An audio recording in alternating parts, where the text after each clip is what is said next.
네, 오늘 예수 그리스도의 복음이라는 제목으로 세 번째 시간 좀 같이 말씀을 나누도록 하겠습니다. 다시 만나 뵙게 되어 반갑고요. 하나님이 우리에게 또 지혜와 은혜 주실 줄 믿습니다. 네, 기도해 주시고 또 많이 참여해 주셔서 어제 우리 갈렙 청년부 수련회 잘 다녀왔습니다. 1박 2일의 짧은 시간이었지만 같이 이 여행을 한다는 건 참 좋은 것 같아요. 길든지 짧든지 그 사람에 대해서 조금 더 이해하게 되는 것 같습니다. 그리고 역시나 진리와 같은 말, 한 명제에 대해서 또 확인도 받았는데 역시 그 코 밑이 열려야 마음이 열린다고 같이 이렇게 식사교제를 나누면서 좀 좋은 시간이었다고 좀 생각을 합니다.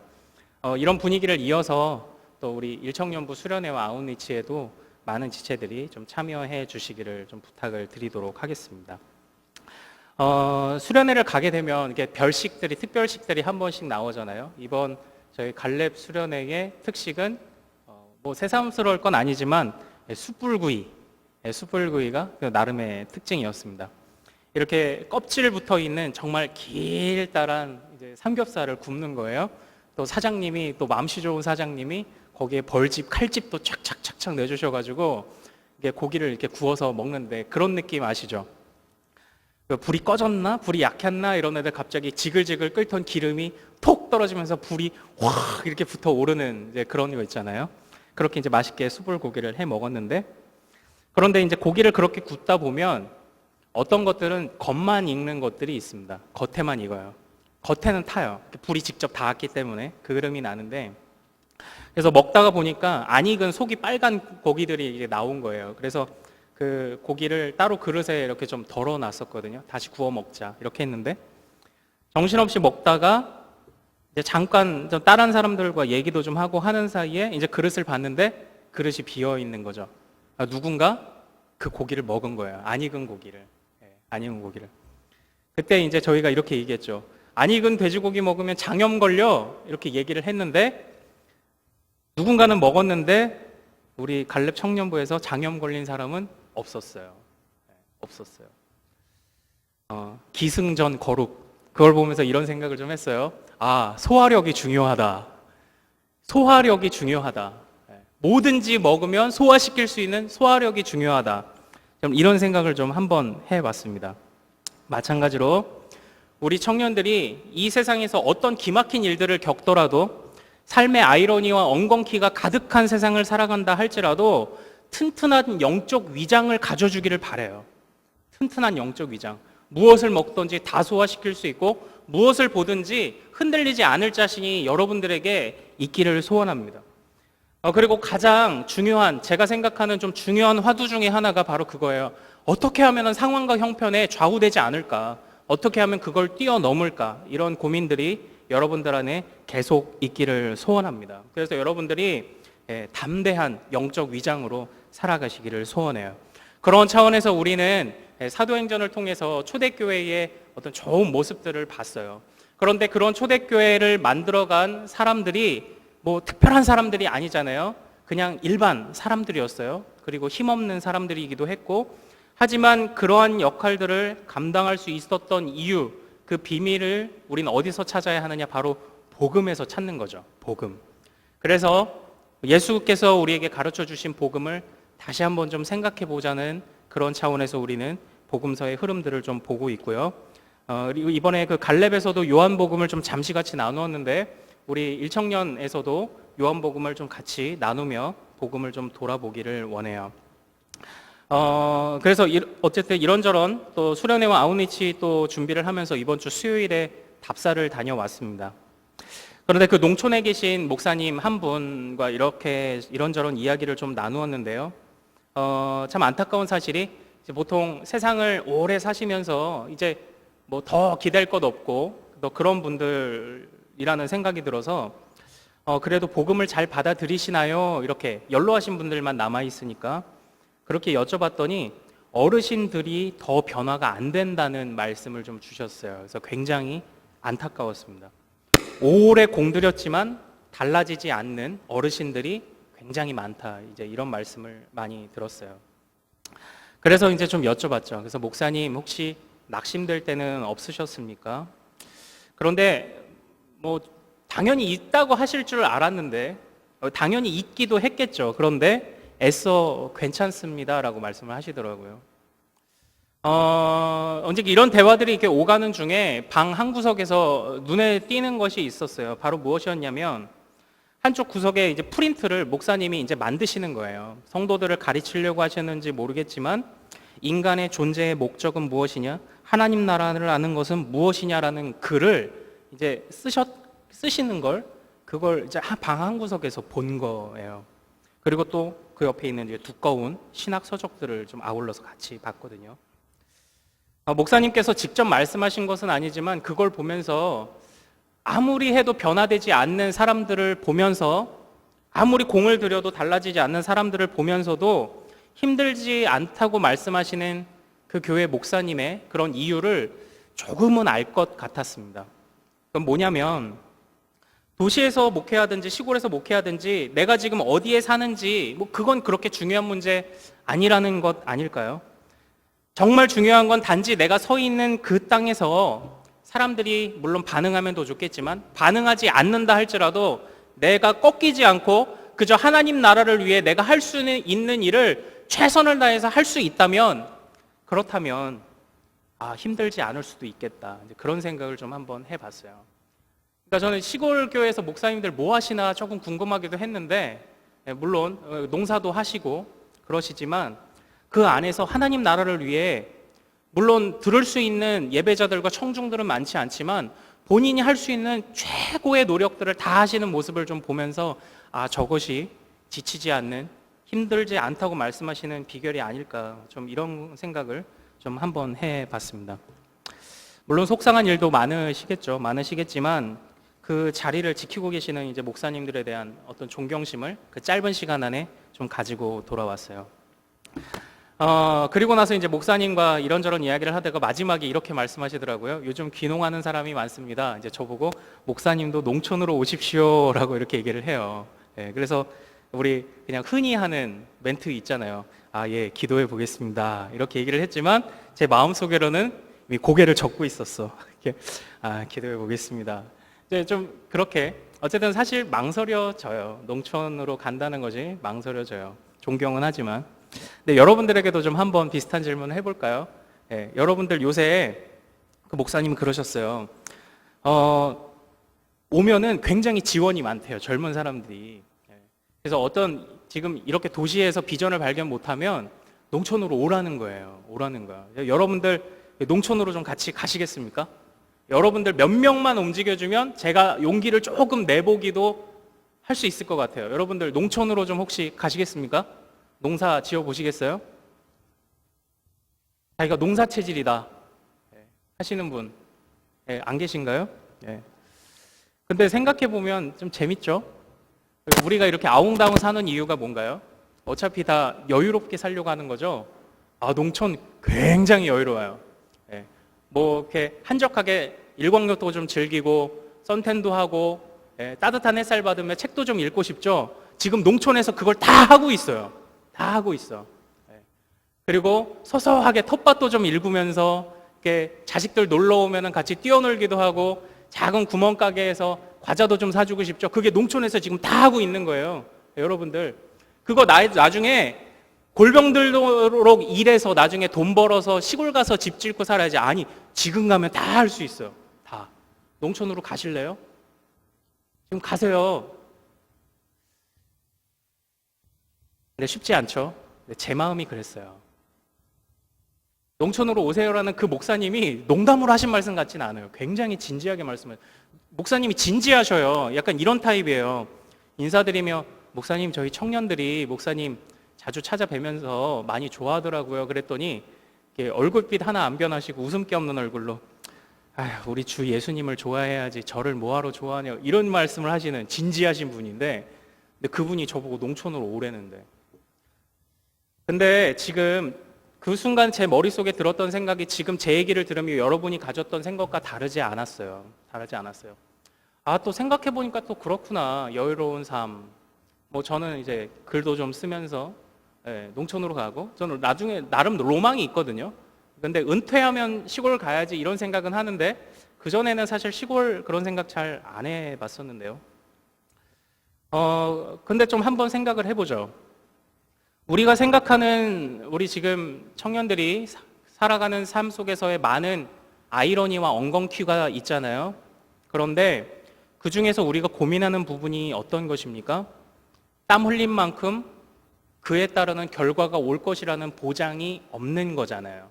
내가 스펙을 이만큼 쌓았으면 누군가가 나를 좀 알아주고 써주고 해야 되는데 그런 것들이 잘 안 되는 거잖아요. 그런데 생각을 해보면 농사라는 걸 보면 땀 흘린 만큼 정직하게 얻는 것이 농사잖아요.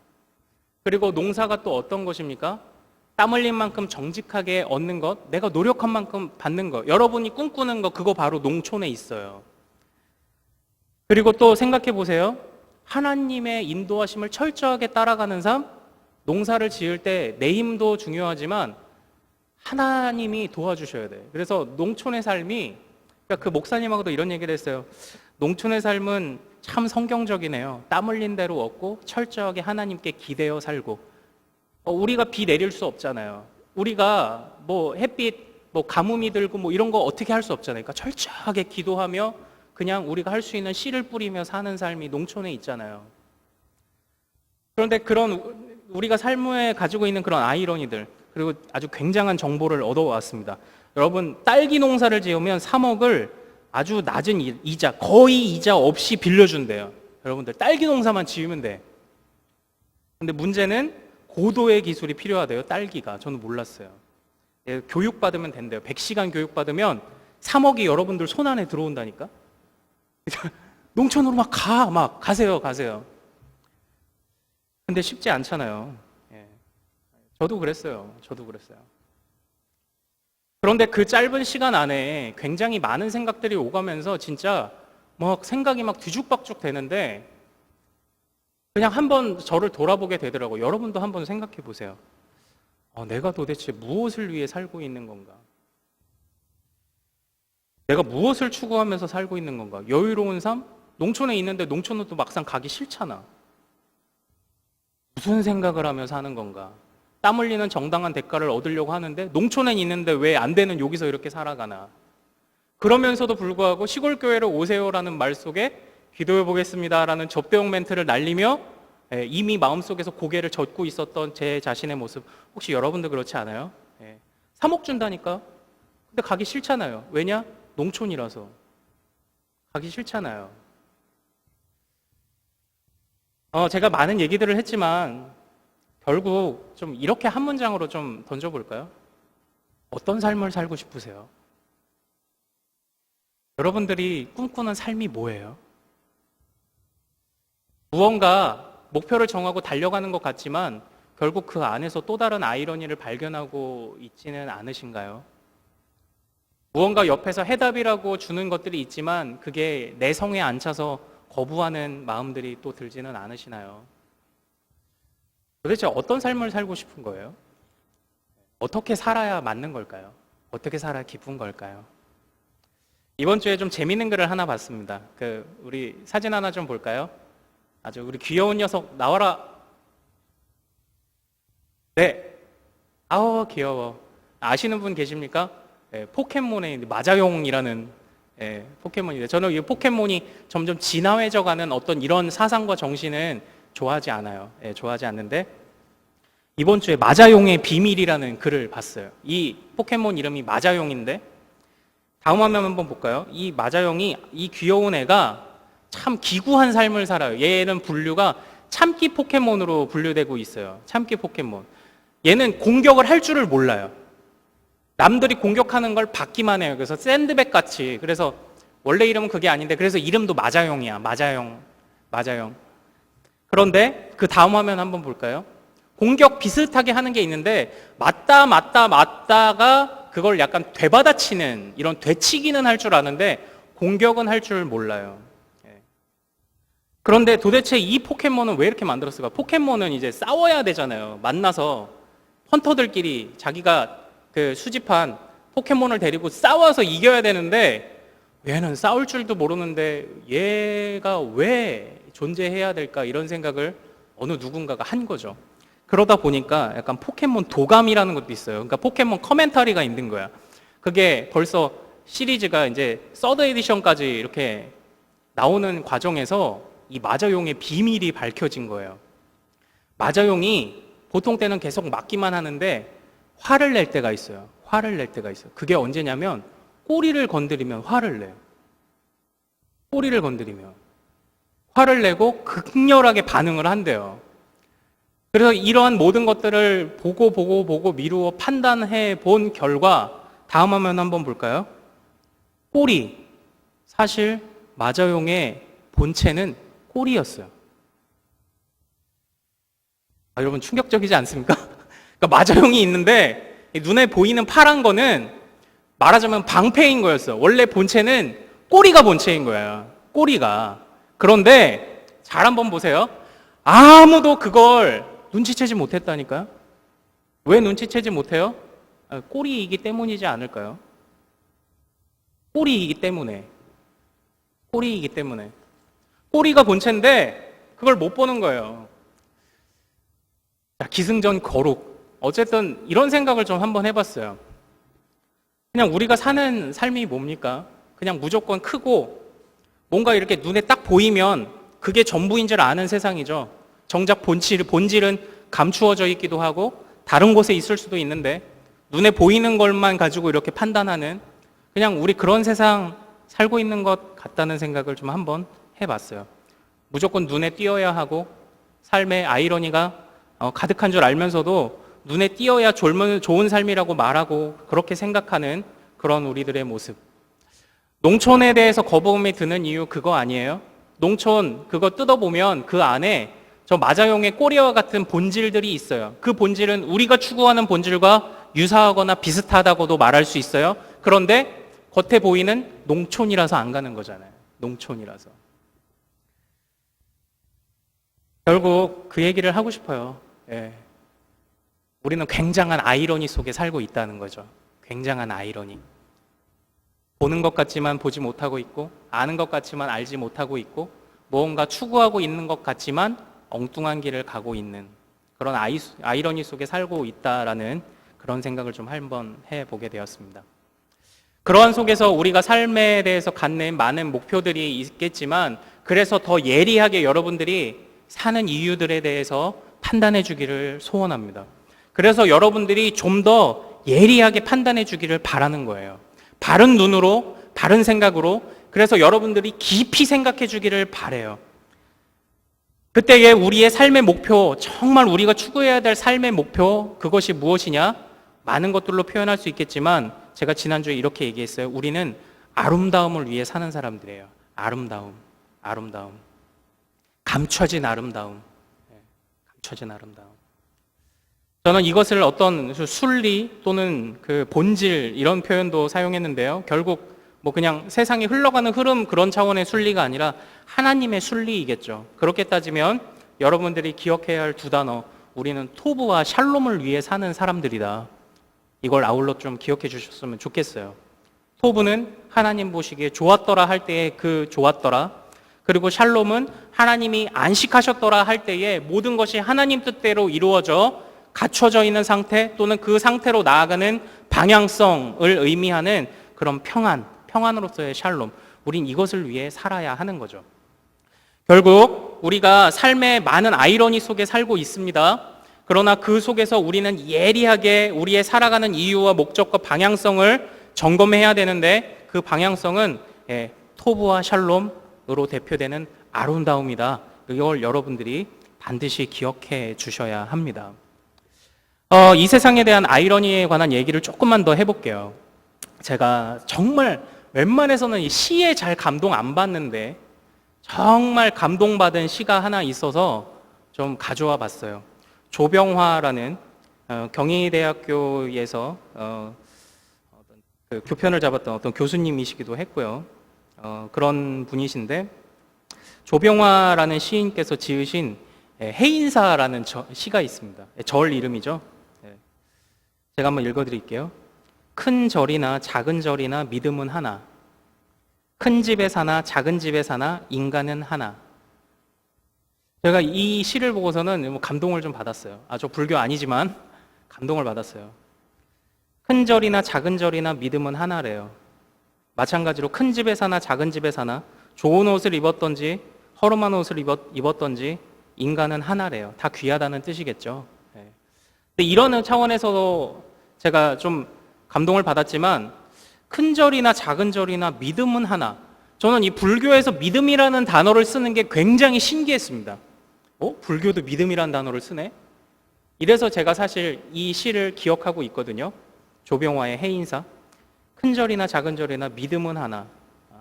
이걸 보면서 저는 이렇게 좀 생각을 했어요. 심지어는 우리가 기독교에서 쓰는 용어들도 어찌 보면 그 경계가 되게 모호하구나. 다른 사람들도 이렇게 그런 것들을 쓰는구나. 이런 생각을 해봤어요. 다시 말하면 이 세상에는 나름 진리 같은 것들이 많이 이렇게 나타나요. 진리 같다고 여겨지는 것들이. 그리고 우리가 우리만의 용어라고 생각하는 것들 세상 사람들은 좀 다르게 이해하고 있기도 한 거죠. 믿음이란 단어 우리도 쓰지만 뭐 저들도 마음대로 이제 다 쓰는 거예요. 세상의 근원이 무엇인지 탐구했던 철학자들이 있죠. 뭐 탈레스는 물이 근원이다. 뭐 어떤 학자들은 뭐 예전에 캡틴 플랜이 만화 보면 땅에 4가지, 5가지 뭐 있잖아요. 땅, 불, 바람, 물, 마음. 5가지 힘을 하나로 모으면 캡틴 플랜이 나타나고 뭐 이런 것들이 다 어떤 고대의 그런 철학 체계 속에서 이제 나온 것인데 저는 이렇게도 생각을 해요. 철학은 신앙 없이 할 수 있는 인간 최고의 몸부림, 진리를 향한 몸부림이라고 좀 생각을 합니다. 그런데 어쨌든 이 세상에 진리 같은 것들이 많고 우리가 쓰는 용어라고 생각하지만 그것을 예민하게 바라보지 않으면 정말 다른 의미로 와전되기도 하는 것들이 굉장히 많은 것 같습니다. 그 중에 하나가 이 해인사라는 시에서 발견한 믿음이라는 단어였어요. 그렇다면 결국 이러한 시대 속에서 우리가 해야 될 일은 뭐냐? 진리 같은 것들이, 진리처럼 보이는 것들이 판치는 시대, 그리고 우리만의 전유물인 줄 알았던 것들이 이 세상에서 아무렇지도 않게 널브러져 있는, 그래서 우리가 가진 것들에 대한 가치가 점점 작아지는 것처럼 보이는 이런 시대 가운데 우리는 도대체 무슨 일을 해야 되냐?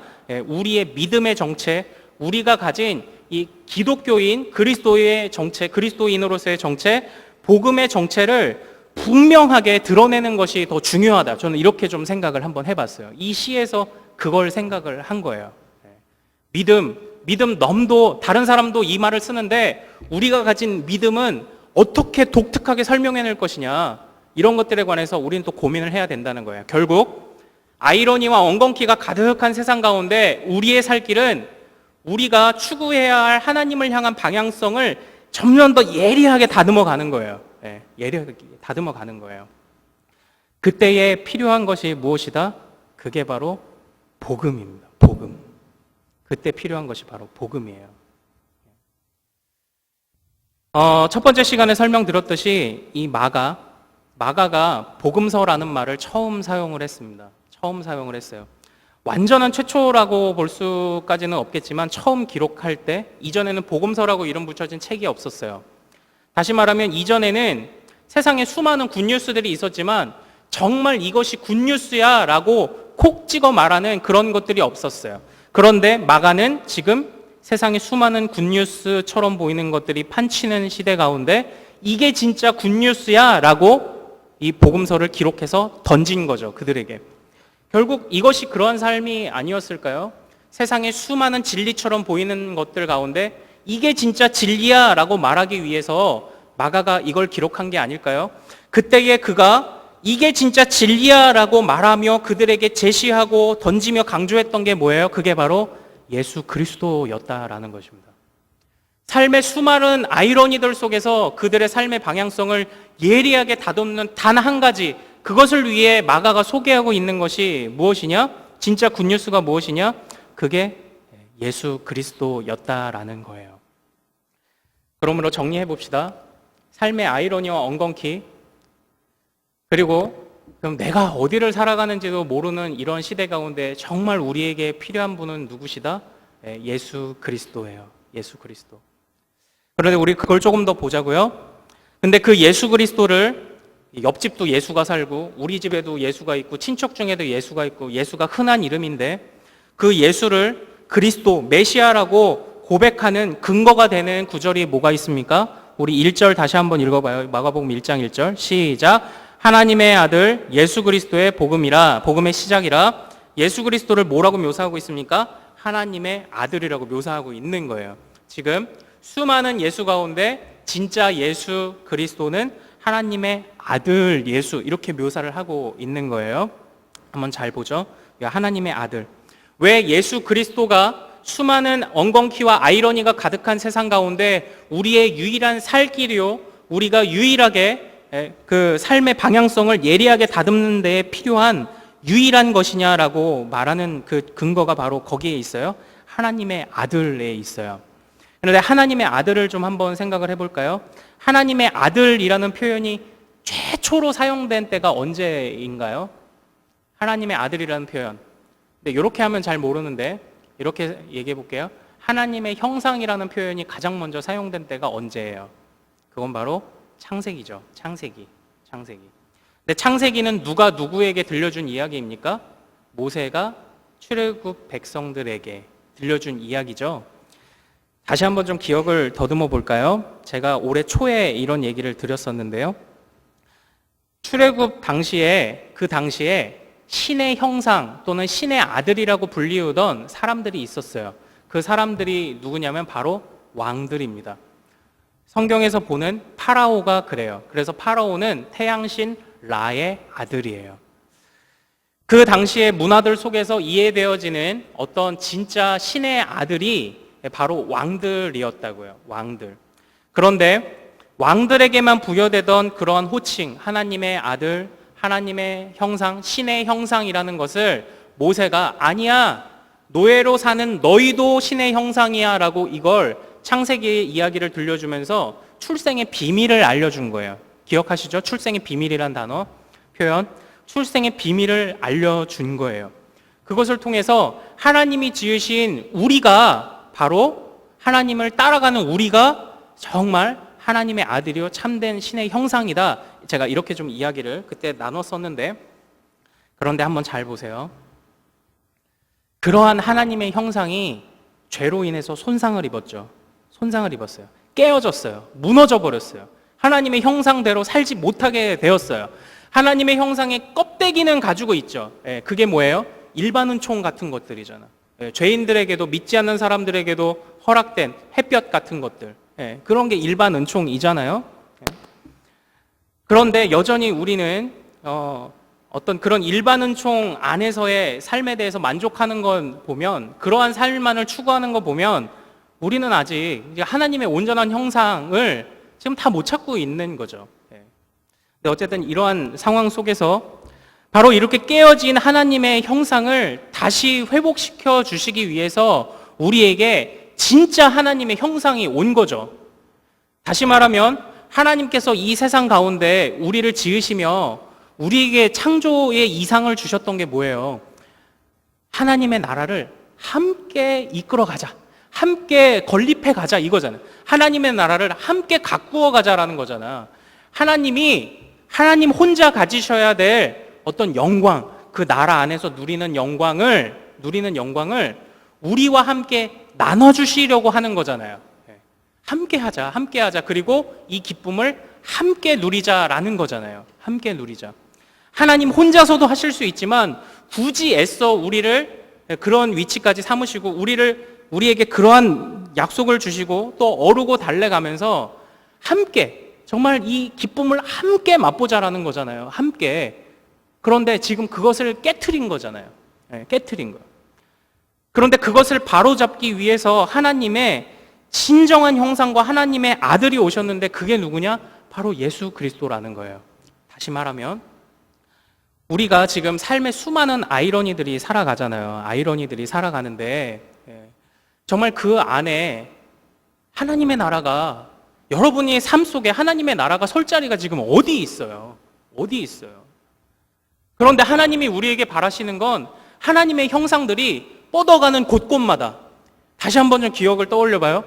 예전에 왕들은 왕이 되면 동전부터 찍기 시작하는 거예요. 자기 얼굴 박아서.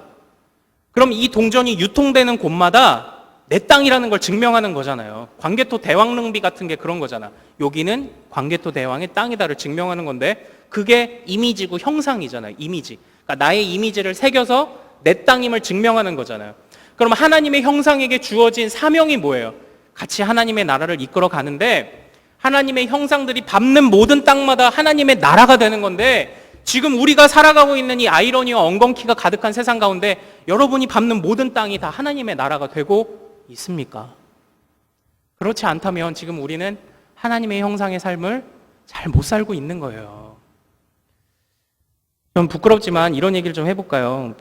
저희 가정 얘기를 조금 해볼게요. 여러분들 정말 좋은 남편, 좋은 아내가 되기 위해서 정말 공부를 많이 해주시기를 바라요. 저도 안일하게 생각하다가 그냥 훅 가는 때가 생각보다 좀 많이 있어요. 된통 당할 때가. 아이를 기르다 보면요. 우리 사진 한번 좀 볼까요? 아이들이 많이 울잖아요. 아기들이. 사진 한번 좀 보여주세요. 얘가 왜 울까요? 네. 빵에 소세지가 들어서 운대요. 그래서 이 엄마가 이렇게 빵에 소세지가 들어서 울어서 이렇게 찍어 올린 거예요. 근데 그 다음 사진 한번 볼까요? 얘가 왜 울까요? 케이블 모뎀이 반짝이다가 갑자기 꺼져서 우는 거예요. 네. 그 다음 사진. 얘가 왜 울까요? 비 오는 날 선크림은 바를 필요가 없다고 얘기했더니 이제 우는 거예요. 네. 근데 사실 터무니없잖아요. 됐어요? 사진 내려주세요. 아기들을 키우다 보면 이렇게 터무니없는 일들 가지고 고집 부릴 때가 있거든요. 고집 부릴 때가 있어요. 그럴 때 되면은 내 안에 숨겨져 있던 야수가 막 한 마리씩 깨어나. 막. 나는 양띠인데 내 안에 호랑이와 사자가 감춰 있었으니 막 이렇게 깨어나는 거예요. 예. 어떤 제가 존경하는 목사님이 이런 설교를 하실 때가 있었어요. 정말 사랑한다고 말하고 아내와 결혼을 했더니 정말 하루가 다르게 삶이 완전히 동물농장이다. 서로 다투고 헐뜯고. 근데 청년들이 그걸 막 비웃은 거야. 그런데 나중에 그 비웃었던 청년들이 와서 사과를 하면서 목사님 정말 죄송합니다. 그때 목사님이 우리의 가정이 동물농장이라고 하셨을 때 제가 굉장히 비웃고 웃었지만 제가 막상 결혼을 해보니 저희 집은 주라기 공원입니다. 이제 이런 얘기를 한 거예요. 더 심한 거죠. 그러니까 여러분들 가정 안에서도 어떤 믿음의 가정 이루는 거 굉장히 어려운 거예요. 하나님의 나라를 이루는 것 굉장히 어려워요. 사랑한다고 말하는 그런 가정 안에서도. 근데 여러분들의 가정은 좀 어떠세요? 여러분들의 가정은? 여러분들의 직장은 어떠세요? 하나님의 형상이라고 계속 들어왔잖아요. 그리고 그렇게 지금 믿고 있잖아. 근데 여러분들이 뻗어가는 곳곳마다 하나님의 나라가 펼쳐지고 있습니까? 여러분의 가정이 하나님 나라가 되고 있어요. 그렇지 않다면 우리는 예수를 다시 배워야 돼요. 다시 붙잡아야 될 때가 온 거예요. 이런 얘기를 좀 해볼게요.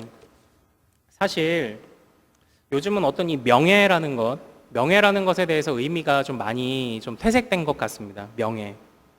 그냥 명예하면 세상 권력, 이 정도로 이해를 하는데 저는 오늘날 그리스도인의 삶이 복음을 위해 살아간다는 것의 의미가 바로 이 명예를 위해 사는 삶이라고 생각을 해요. 바로 어떤 명예냐? 하나님이 우리를 하나님의 자녀로, 하나님의 형상으로 하나님의 나라를 함께 건설해갈 마치 하나님 나라의 사신, 이 땅에 파송하신 사신, 대사로 우리를 부르신 건데 바로 이런 명예를 요즘은 좀 생각할 수 없는 시대 같아요. 얼마 전에 옷 벗기려다 옷 벗는 사람들의 이야기라는 어떤 기사가 났거든요. 이게 뭐냐면 청와대 무슨 비서관이 음주운전을 하다가 경찰한테 잡혔는데 너 어디 소속이야? 내가 너 옷 벗길 거야. 내가 너 경찰 못하게 할 거야 하다가 그 사람이 해임됐습니다. 청와대 무슨 보좌관에서 해임됐어요. 뭐 그런 일만 있었나요? 뭐 미국의 대사로 파송을 해놨더니 성추행을 해갖고 뭐 온갖 추문을 만들어서 돌아오지 않느냐 뭐 이런 얘기도 있잖아요. 오늘은 명예를 모르는 시대 같아요. 근데 제가 본 것 중에 명예를 위해 싸우는 가장 이상적인 모습이 어디 드러나냐면은 반지의 제왕 보면은 왕의 귀한 편에 보면 거대 전투신이 등장을 하잖아요. 그때 반지의 제왕에 등장하는 그 왕을 따르는 그 왕이 없을 때에 그 대신 나라를 다스리던 섭정 가문이 있어요. 섭정 가문. 근데 그 가문이 이 전투가 쳐들어왔을 때, 아니 그동안 안 나타나다가 뭐 갑자기 웬 개벽다귀 같은 것들이 나타나서 왕이라고 치고 난리야? 이런 게 아니라 철저하게 왕이 오자 자기 자리를 이렇게 내어드린다니까요. 자기의 위치를 철저하게 알고 사는 거죠. 섭정으로서. 그러고 나서 아주 거대한 멋진 전투를 싸우는데 그때에 왕을 위하여 싸우는 거예요. 왕을 위하여. 그 사람의 면류관은 단 하나예요. 왕을 위해 싸울 수 있다는 것이 나에게 명예가 됩니다. 근데 한번 잘 보세요. 아까 말한 그 청와대 비서관, 그리고 무슨 그 대사로 파견했던 사람, 그 사람들이 그런 이유를 하는 게 뭐예요? 대한민국의 이름으로 나갔는데도 활동을 하면서도 그런 행동을 하는 이유가 뭐예요? 대한민국을 우습게 하는 거지. 왕이 왕으로 보여야 내가 그를 위해 싸우는 게 명예가 될 텐데, 대한민국이 자랑스럽게 느껴져야 그를 위해 일하는 게 명예가 될 텐데 대한민국이 우습게 보이는 거죠. 다시 한번 생각해 보자고요. 우리가 삶과 가정과 많은 곳에서 하나님의 형상이라는 이름을 가지고는 있는데 하나님 나라를 이루지 못하는 이유가 뭐예요? 못하는 이유가 뭐예요? 하나님이 여러분들에게 정말 커 보이고 있습니까? 정말 하나님이 너무나도 커 보여서 하나님의 형상이라고 주어진 때가 창조 때잖아요. 무한하신 창조주 하나님이 이 세상을 이끌어 가실 것이라는 그 생각이 우리 안에 확 바뀌어 있다면 내가 그런 하나님의 내가 동역자가 될 수 있다니, 내가 그런 하나님의 나라의 한구퉁이를 건설할 수 있다니, 이 감격에 겨워서 살아갈 텐데 우리는 지금 그러한 하나님의 아들, 하나님의 형상을 지금 잃어가고 있는 것 아닌가. 저는 그런 염려를 좀 한번 가져봐요. 제가 이런 얘기를 드렸죠. 우리는 맨 마지막에 비석에 적혀질 한 문장을 위해 사는 사람들이다. 이런 얘기를 드린 적이 있어요. 이런 얘기를. 그거 아니에요? 바로 명예를 위해 싸우는 거예요. 비석에 새겨질 그 한 문장 명예. 네, 오늘 좀 한번 봅시다. 우리 2절과 3절 한번 볼까요? 여기서 하나님의 아들, 참된 형상을 회복시켜 주실 참 하나님의 형상, 참 아들인 예수 그리스도가 우리에게 오셨지만 그에 합당하게 반응하며 하나님 나라의 한 귀퉁이를 이루어져 가던 한 사람이 또 등장을 하죠. 그게 바로 세례 요한이죠. 우리 지난주에 잠깐 살펴봤지만, 근데 세례 요한 한번 보세요. 세례 요한의 비석을 만들어준다면 뭐라고 적으시겠습니까? 광야에 외치는 자의 소리, 세례 요한 여기 잠들다. 멋있지 않아요? 네? 명예 아니야? 명예? 저는 여러분들이 오늘날 하나님의 참된 아들이요 참된 형상이신 예수 그리스도를 정말 애쓰고 또 훈련하며 닮아가서 정말 이 세상 가운데 하나님의 참된 형상의 삶이 무엇인지를 보여주기를 바라요. 여러분들이 밟는 곳마다 하나님의 나라가 선포되기를 바라요. 어떻게 여러분이 살아야 되느냐? 바로 이 온갖 엉겅퀴와 아이러니가 가득하고 그리고 풍요로운 것 같지만 그 안에 아무것도 없는 이 광야 같은 세상 가운데 여러분들이 외치는 자의 소리가 다 되어주기를 바라요. 그게 복음으로 사는 삶이 아닐까요? 그게 복음으로 사는 삶이. 진짜 말 한마디 열 수 없는 그런 것이 아니라 이 광야 같은 세상 가운데 여러분들이 외쳐주기를 바라는 거예요. 여러분들이 뻗어나가주기를 바라는 거예요. 예수 그리스도 닮아 뻗어나가주기를 바라는 거예요. 그때에 하나님의 나라가 이루어지고 우리는 명예로운 전사들이 되는 거예요. 명예로운 주의 군병들이 되는 거예요. 우리 비석에 남길 한 줄이 우리 삶에 남겨지는 거라고요. 그러니까 우리 비석, 제가 이런 생각을 좀 해봤어요. 비석이 영어로 뭐예요? 툼스톤이잖아요. 툼스톤. 툼스톤 한 줄을 위해서 사는 사람들인데 안 그러면 진짜 다 툼스톤 한 대씩 맞아야 돼, 진짜. 이해 못하는 사람 있죠. 이게 그 미국 프로레슬링 언더테이커의 마지막 파이널 기술입니다. 툼스톤 한 방 맞으면 아무도 깨어나지 못해. 툼스톤 한 방씩 맞아서 정신 차리더라도 진짜 우리는 이 툼스톤에 적힐 한 방을 위해서, 한 문장을 위해서 좀 살아야 되는 사람들이라고 저는 좀 생각해요. 그리고 여러분들이 결단해 주기를 바랍니다. 이제 좀 마칠게요. 하나님의 아들, 참 형상 예수 그리스도, 창조의 모든 이상을 실현하실 예수 그리스도, 우리의 잃었던 것을 회복시킬 예수 그리스도를 따라간 세례 요한. 그 세례 요한의 삶은 광야도 하나님의 나라로 바꾸는 삶이었음을 좀 기억해 주시기를 소원합니다. 그래서 여러분이 농촌에 가든 뭐 어쨌든 제가 농담 좀 섞어서 한 건데 상관없어요. 어디서 살아가든 상관없어요. 그런데 삶의 아이러니와 엉겅퀴가 가득한 세상 가운데서 여러분들이 한 가지만 기억하면 돼요. 어떻게 살든지 하나님의 나라를 가꿔주길 바랍니다. 그것을 위해서 예수 그리스도를 철저하게 따라가길 바라요. 그리고 그것만이, 그 예수만이 진짜 굿 뉴스라는 것을 여러분들이 기억해 주기를 바랍니다. 어떻더라도 메뚜기와 석청을 먹을지라도, 명예로운 싸움을 하기 위해서는 메뚜기와 석청을 먹더라도 해야 되는 거예요.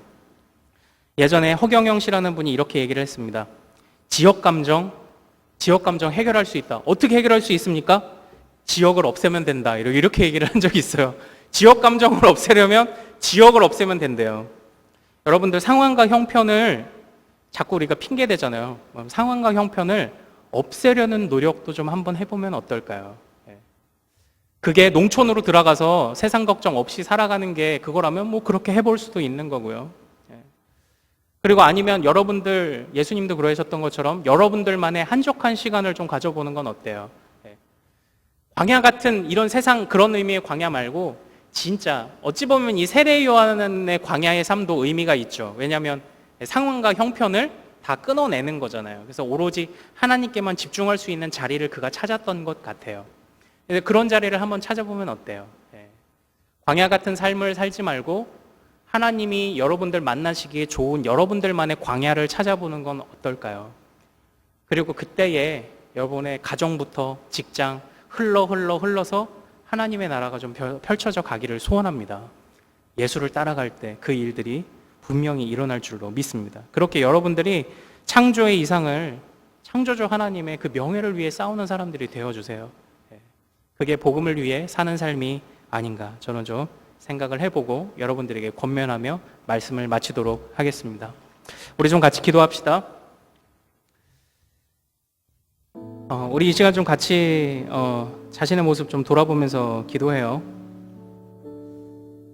정말 예리하게 다듬어져야 되는 부분, 여러분들의 삶 속에, 그리고 여러분들이 정말 하나님 나라를 이루고자 하지만 잘 안 되는 영역들 어디 있습니까? 여러분들 개인의 또는 가정의, 직장의, 사회에 도대체 어디에 있습니까? 그것들을 놓고 정말 하나님, 내가 예수 닮음으로, 정말 복음 되시고 굿뉴스 되신 예수 닮음으로 내가 밟는 모든 땅 가운데 하나님의 나라를 이루기를 원합니다. 바로 이런 결단으로 좀 기도해 주시기를 소원합니다. 또한 우리 지금 아웃리치 준비하고 있습니다. 우리가 밟는 모든 땅, 정말 오랫동안 불교와 유교 문화 안에서 살아가면서 더 이상 마음이 바뀌지 않는 그런 어르신들의 모습, 그런 모습을 또 우리가 보게 될 텐데, 그 안에서 우리가 하나님의 일하심을, 그리고 그들도 하나님의 형상되어 그 시골 구석에도 하나님의 나라를 만드는 그렇게 명예로운 전사들이 될 수 있게 해달라는 기도도 아울러 해주시기를 소원합니다. 우리 같이 우리의 삶과 그리고 또 아웃리치 위해서 좀 같이 기도하기를 소원해요. 주여 한번 부르고 같이 기도합니다. 주여! 거룩하신 아버지 하나님 소원합니다.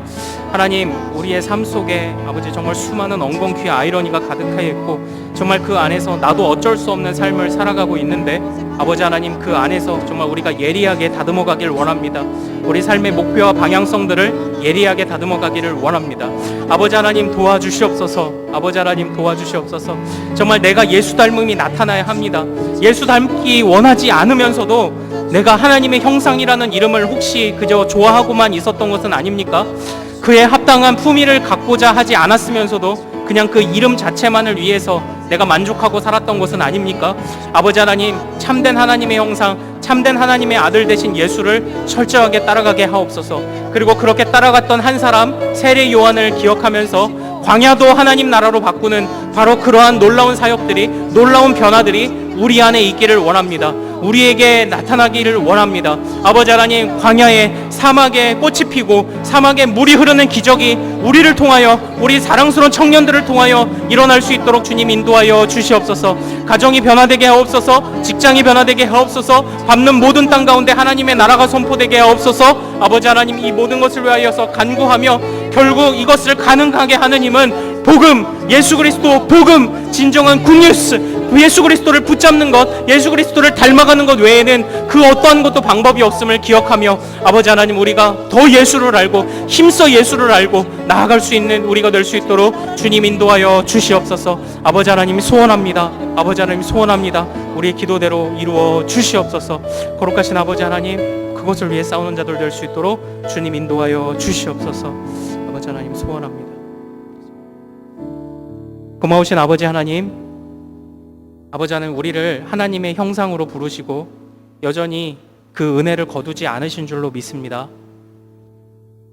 하나님이 우리에게 그 은혜를 거두셨다면 예수 그리스도를 우리가 알지도 못하고 경험하지도 못했을 테지만 예수 그리스도를 우리에게 보내어 주셔서 우리가 하나님의 형상의 참모습을 알고 하나님의 아들을 통하여 또 아버지를 만나며 그렇게 우리가 하나님을 마주하게 되고 감히 우리가 하나님을 마주하게 되고 그렇게 놀라우신 하나님, 창조주 하나님의 그 일하심을 경험하고 우리도 작지만 동역자 되어서 하나님 나라의 한 귀퉁이를 우리의 손으로 건축할 수 있다는 그 사실에, 우리의 손으로 만들어 갈 수 있다는 바로 그 사실에, 그것이 우리의 명예가 되고 면류관이 되고 우리 인생에 남을 한 문장이 됨을 우리가 믿고 의지합니다. 아버지 하나님, 이 일들을 이루어 주시옵소서. 우리 안에 이루어 주시옵소서. 그것을 위하여 예수 그리스도 그 복음을 더욱더 굳게 붙잡는 우리 사랑하는 청년들 그리고 또 모든 예배자들 될 수 있도록 주님 인도하여 주시옵소서. 아버지 하나님, 이것을 위하여 싸워야 합니다. 아버지 하나님, 정말 눈에 보이는 것이 전부가 아닌 세상, 그리고 맞다고 생각하며 나아갔지만 또 다른 아이러니가 가득해서 어찌할 수 없는 세상 가운데 아버지 하나님, 우리의 시선을, 우리의 마음을, 우리의 생각을 예리하게 다듬어 주시옵소서. 하나님의 눈으로 보게 하시고 하나님의 마음을 알게 하시고 하나님의 음성을 들으며 나아가는 청년들 될 수 있도록 인도하여 주시옵소서. 그렇게 작은 변화들이 일어나고 그것이 커다란 영적 나비 효과로 나타나 이 세상이 변하는 아버지 귀하고 놀라운 일들을 우리가 바라볼 수 있도록 주님 도와주시옵소서. 감사하며 우리 주 예수 그리스도 이름으로 기도하옵나이다. 아멘.